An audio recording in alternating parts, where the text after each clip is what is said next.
Hi, I'm Laura, the Development and Communications Coordinator at Right on Fundraising. One of the joys of my job is getting to promote really incredible organizations all across Oklahoma. And RSVP, or Retired Senior Volunteer Program, is an organization that has been around since 1971, and it's really garnered a reputation for the way that it appreciates its volunteers. So as part of our Retrospect talk show for October and all things volunteer, we're connecting with Glenna, who is a volunteer at RSVP, to talk through their appreciation process. Glenna, would you mind introducing yourself? How long have you volunteered at RSVP and what do you do there? Well, my name is Glenna Greer, and I have been volunteering with RSVP since October of 2017. But I have been volunteering here in Tulsa for over 40 years, and even during Oktoberfest, slept on picnic tables in between shifts because it was too far to drive home. So I've done a lot of volunteering over the years. Wow. Why do you serve at RSVP in particular? Well, RSVP, because it is a senior volunteer program, and once I retired from working, I was a senior. So even though I had already been doing a lot of volunteering, but RSVP uh, gets the seniors in our area to get out of the house, which is a really good thing because there are so many of them that they're just sitting there doing nothing. So RSVP gives them a function and a focal point to use their talents and meet other people. So it's really helpful to a lot of volunteers that we have and a lot of our seniors in the area. For sure. That's awesome. Could you please explain how RSVP typically thanks its volunteers? What is the appreciation process? Well, once a year, they do a big luncheon. Usually it's at the end of October Mhm. and it's close to Halloween, so we all get to dress up and act crazy. That's But awesome. this year, of course, with COVID, they're not able to do that. And RSVP's budget is not as large as some of the different agencies in town.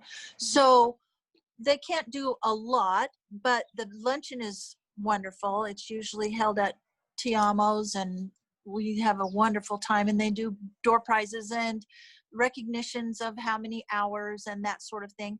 And during the year, they send out emails thanking someone for doing an especially eventful volunteer function. And they also send out when they get tickets or things like that from various organizations, the ballet, those sort of places, they send out an email and everybody can put their name into the hat to see if they can win those tickets to go to one of those performances free. So, but most of us volunteers, that's not why we volunteer. Yeah. So it's really like an all year round, like Right, celebrating with yeah. lunch. It's an ongoing, and they have various groups that meet at their offices, and us as volunteers, we're able to drop by their office at any time and ask questions or send them an email or call them. They're always available if we have any questions about any of the functions that are out there. So So a really good support system. yes, yes. Awesome. Do you know this year how the process has changed due to COVID? Well, because of COVID, we're not able to have our in-person luncheon this year. They will do something, probably a drive-by or a drive-through or something to award people the participation awards and or the door prize things. I don't know how they'll handle that, but they're kind of working on it. They're a Yeah. little short-staffed right now, but they're still, they're always there for us. So that's one of the things. And their offices are basically closed. So if we do need to contact them now, we have to do it either by email or phone, Okay. or text message if you happen to be on their text list. Yeah. Do you know how you feel about like the volunteer appreciation process? Do you think it impacts the whole community and like how many volunteers they have and how engaged they are with RSVP? Well, yeah, the appreciation at the luncheon, we have usually 200 plus. Oh wow. And yeah, and those are just the people that can get there on the particular day that it might be scheduled. Right. And but we have a lot more volunteers than that. That's awesome. Um, and just some people just, they've been volunteering so long that, oh, a luncheon is not that big a deal. But, hey, if you can get together with your friends and see the people that you don't get to see all the time, because we're all volunteering at different places and different times of the day, it's really kind of a fun thing to do. So. That's awesome. And too, since we've had it during the Halloween season, it's always nice to see who's dressed up as what. Yeah, I love that. It's like I'm telling you what, seniors are not afraid to get out there and show their childhood spirit. I love it. We come in some of the darndest get-ups. Yeah. See, I was aware of the luncheon. I didn't know about the dressing up. So I feel like I should pay more attention to their social media and stuff, because that sounds really fun. Yeah, it's really, sometimes you're just like, who is that under that makeup? Oh man, that's awesome. I love it. Oh man. And we kind of try to outdo each other too. So yeah, you would have to, right? Especially volunteering with these people for who knows. Absolutely. Oh. Yeah, the wilder you get, the better. Yeah. So does the support system that they provide and just like that general appreciation, does it impact the likelihood that you will continue to volunteer with RSVP? Oh yeah. I'm bummed right now because one of the big programs that they have is the Airport Ambassador Program. Okay. And that has been put on hold because of the COVID. Mm-hmm. They are still working at trying to figure out when we can go back.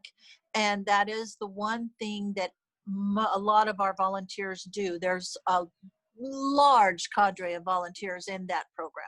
Okay. And even though, like myself, I have to drive, 10 miles to get to the airport, I want to get back out there because it's something we do. It's the first place that people coming to our community see us. Mm-hmm. And the volunteers, always there's thank yous and everything from the people who pass through the airport of how helpful they've been. And it's really rewarding for us as volunteers to be out there and be able to help the traveling community. So that's one of the things we're ready. Yeah. We're ready to get back to work. Yeah, I'm sure it's really appreciated too, everything you do. Well, and one of the things about volunteers, and I think that some of the organizations, I'm just going to throw this out there because I think it's important. Mm-hmm.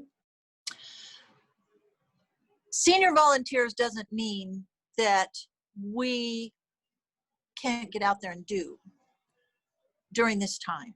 There are some of us who are over 65 who are healthier than a 30-year-old.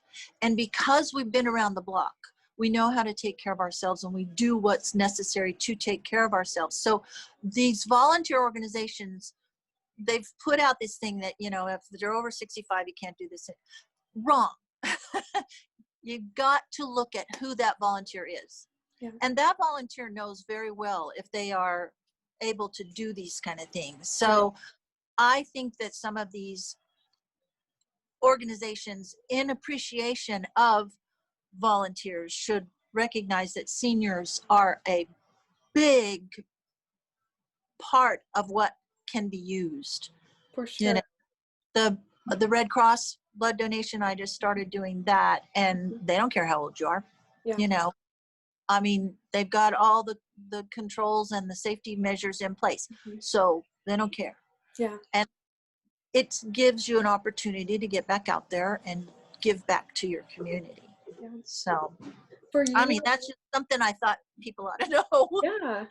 This wasn't on the list, so a little unscripted, but for you, mm-hmm. What is the best part about volunteering? Is it like getting to meet other people, or just like the serving itself, or what is it for you?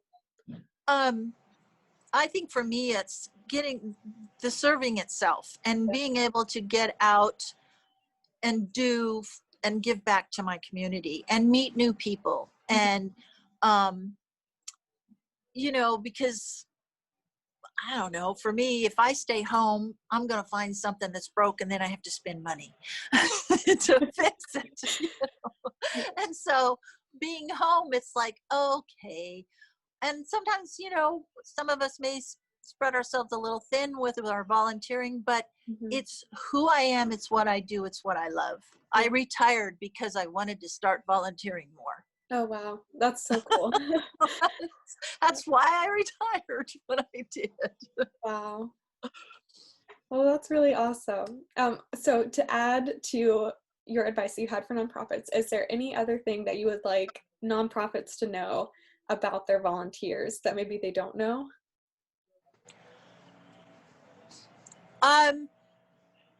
Possibly that the volunteers, because they're the first line sometimes of what the community sees, that the organizations should not, that's a bad word, but perhaps they could gather their volunteers' ideas about how to forward face to the community within that particular volunteer organization. Okay. Because we see it all, we hear it all. People will say something to us where they won't go say it to the upper authorities. Yeah. And so when we pass something along, it's not just us saying it. Mhm. It's coming from somewhere else. It may be because it's us saying it because we've seen something that looks really wrong for how we're forward facing. But I think that all organizations, volunteer or otherwise, should listen to their frontline workers. Yeah. So that's just my opinion. Yeah. Yeah. And really that is another form of appreciation, is like acknowledging that Right. you're Yeah. seeing and know that there's room for growth. Right. Yeah. Right. And expansion and or pull it back or Mhm. whatever, you know. Right. Yeah. That's great. Well, I mean, seeing as how many nonprofits too just rely on their volunteers, and I know, like, of Mhm. course, right now it's all affected, but I think really using volunteers as a major asset is so important. So, Right. Right. There are a lot of places that are still using volunteers. I know over in Sapulpa, the Heart of Route 66 Auto Museum, mhm. they are using volunteers, and there is one of the places where you get to meet people from all over the world Yeah. because they're traveling the route and they love it, and they are more than willing to talk to you, and Yeah. you learn so much from them, you know. So that's another reason to volunteer, is that you do learn from the people that you meet out there in the public. So I feel like you probably have a lot of good stories about that too, just all of your volunteer experiences. oh yeah. That's Been doing it awesome. for a long time. Yeah. That's so Yeah. cool. I aspire to get to volunteer more. I feel like it maybe hasn't been something I've done enough of lately. Maybe I've just, worked and been trying to do that, but Right. it just feels so good. And I'm so social, so I love getting to meet all the new people. Yeah, and that's the thing about with the seniors, like I said before, about, giving them an outlet to get out of their houses so that they can remain social, Hmm. because there's a lot of things out there that seniors can do, that maybe the younger people don't think is such a cool thing, but the seniors, they're more than willing to take it on, Yeah, so love it. it's something, if you get started in it, I mean, I'm 69. I've been doing this here for over 40 years. So I've been doing it a long time and Amazing. had to slow down a little bit with some of the things that I do. I'm not sleeping on picnic tables anymore, but, um, but it's something that, with all of this COVID stuff and everything shutting down, it's like, oh gosh, now I can't teach my Tai Chi classes because that's one of the things I do. I can't Yeah. waitress and serve at, Spotlight. I can't usher at the PAC. It's just like these things that everything said, you can't do it anymore. And it's like, listen, can't never did anything and won't never will. And I just don't think that they have to shut everything down so hard. Yeah. I can wear a mask and still Hmm. smile with my eyes, Yeah. so It is possible. it is possible. Yes. So, well, I appreciate you so much. Thank you for joining us on our show today. And thank you just for all the volunteer work that you've done. Seriously, Oh, sounds no problem. amazing. And one of the things I probably should point out too with RSVP, and another way they do appreciation is because like we haven't had any for a while, but when we do have committee meetings or like our Tai Chi instructors meetings and stuff, they will usually provide the lunch and or the snacks or something. But you know, because they don't have a huge budget, they can't go overboard and have Mhm. too many of those kind of things. But they also do that. So that's another way that they appreciate their volunteers. That's great. Yeah, I feel like food is always a motivator. That's a Yeah, good one. yeah. Yeah. Awesome. Well, thank you again for joining Oh, us you're, today. And we I hope, appreciate this. Thank you. yeah.